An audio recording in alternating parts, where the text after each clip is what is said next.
What's happening, my brothers and sisters of iron? It's PK here in Austin, Texas, and today I'm going to talk to you about shoes. Now, shoes are something that people get down to the nitty-gritty about. I've got this favorite shoe. I've got this favorite shoe. This is what you can wear for lifting. This is what you can't wear. So let me just skip to the end. If you're lifting and you're getting at it, wear anything that you want. But if you want to learn a little bit more, watch this video and I'll tell you how to think about what shoe to wear, and I'll make a few specific recommendations for you based on your lifting style. But before we get into that, I want to invite you to join me in our private Facebook community, Garage Gym Revolution. You're going to find a positivity-filled community, people who are getting after it and looking to improve their lives through strength. Please join me. Also, want to remind you to give us a follow on Instagram @Fringe Sport. All right, let's get into that juicy shoe content. Now, I've been lifting weights seriously since 2005. I have worn so many different shoes while I lift weights, while I CrossFit, while I weightlift, while I powerlift, while I just do whatever in the gym. And I've got all of this experience on different types of shoes. I want to go back to the start and say, though, if you're getting after it and you're relatively happy with your shoes, you don't need to worry about this stuff. Just keep doing what you're doing. But if you feel that you can make a major improvement in your lifts, in your life, in your enjoyment with shoes, then here's how you might want to think about it. So let's break it down into a few different domains. So you've got lifters who are only doing lifting in the gym. They're only doing the strength portion of strength and conditioning. So for this, think about power lifters. Think about weightlifters, and by weightlifters I mean Olympic weightlifters. And in this category we can even include people who are doing starting strength, which is a very barbell focused and a very strength focused training program, or even 5x5, something like strong lifts. Again, extremely barbell focused, not very much conditioning. So we've got that category of lifter that is mainly lifting weights, mainly doing strength, not doing a ton of conditioning.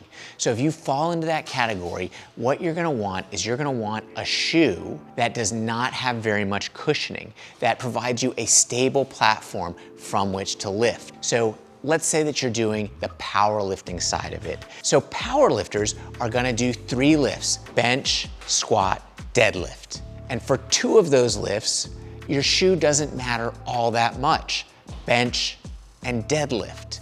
And so a lot of powerlifters wear a shoe that doesn't have a whole lot of cushioning, but also doesn't have a ton of performance features built into it. And the favorite shoe for powerlifters is Chuck Taylor All-Stars. So this is a similar shoe that we made for Fringe Sport.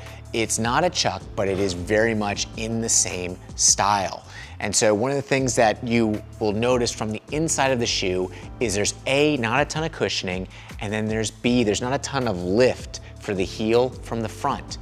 This is extremely important for deadlifting, because when you're deadlifting, you don't want your heel jacked up, and when you're squatting, you don't want a ton of cushioning back here, otherwise it's gonna make you unstable on that squat. Now, on the other hand, if you're one of those people that's mainly doing the strength portion of strength and conditioning, but you're doing Olympic weightlifting, that is to say you're doing the snatch and the clean and jerk, you actually want a different shoe than the style of Chuck Taylor. What you're going to ideally want is a dedicated weightlifting shoe.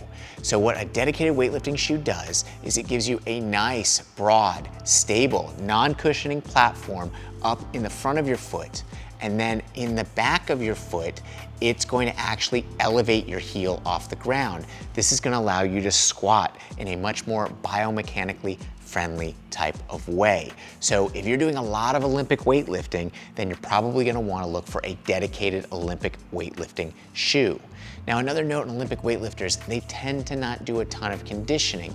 And so one of these shoes is terrible for running in. It's really awful to run in a weightlifting shoe, but that doesn't matter, because if you're doing Olympic weightlifting movements, you're not gonna be doing a ton of running. Now let's move on to CrossFitting, or some sort of strength and conditioning that has a fairly good split of strength and conditioning. You're gonna want a shoe for this that gives you more support while you're running. However, if you're lifting in a dedicated running shoe and you start lifting, squatting especially, heavy weights, then that cushioning in the running shoe is gonna work against you. So if you're looking to do CrossFit or strength and conditioning, ba-boom, I recommend a shoe that takes both the strength and the conditioning parts into account. So this is a Reebok Nano Speed TR shoe. Now this is a hybrid shoe that started as a running shoe but has a little bit of functionality that makes it good to lift in. A few other brands to look for here is staying within Reebok. You could go with the Reebok Nano. You could also go with a no bull shoe. GoRuck also has a trainer, and there are a few other companies that make these trainers that are designed to split the world between conditioning, aka running is typically the type of conditioning that these shoes need to contend with, and the lifting side. This is also a great type of shoe if you're just doing general purpose lifting, strength and conditioning, something in the gym. So we've just gone over 3 types of shoes. I just wanna recap here for a minute and help you understand how to think about shoes when you're evaluating a shoe to lift. You should think, what type of training am I gonna be doing in this shoe? If you're gonna be doing mostly strength training, I would urge you to stay away from running shoes for that jacking up of the heel, for the cushioning, for those reasons. So I'd encourage you to look for a shoe that has a more stable platform, less cushioning, but stability. And if you're doing a lot of squatting or a lot of Ollie moves, I would actually encourage you to go look for a dedicated Ollie shoe, because you're gonna be able to be more comfortable and potentially lift more weight if you're lifting with an Ollie shoe. On the other hand, if you're melding those two worlds together of strength and conditioning, then you definitely want a shoe that isn't just a killer to run in, or might even cause you some problems like plantar fasciitis or something like that to run in.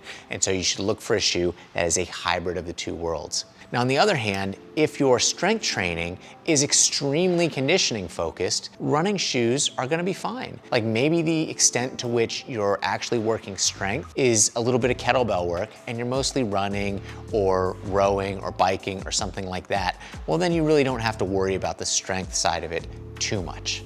I hope this has been really helpful to you. I want to invite you again to join us in Garage Gym Revolution, the private Facebook group that we run full of positivity and people changing their lives through strength. Give us a follow on Instagram, give us a like, give us a comment. I read every comment, and I want you to put something on your feet and go out there and lift heavy, lift happy.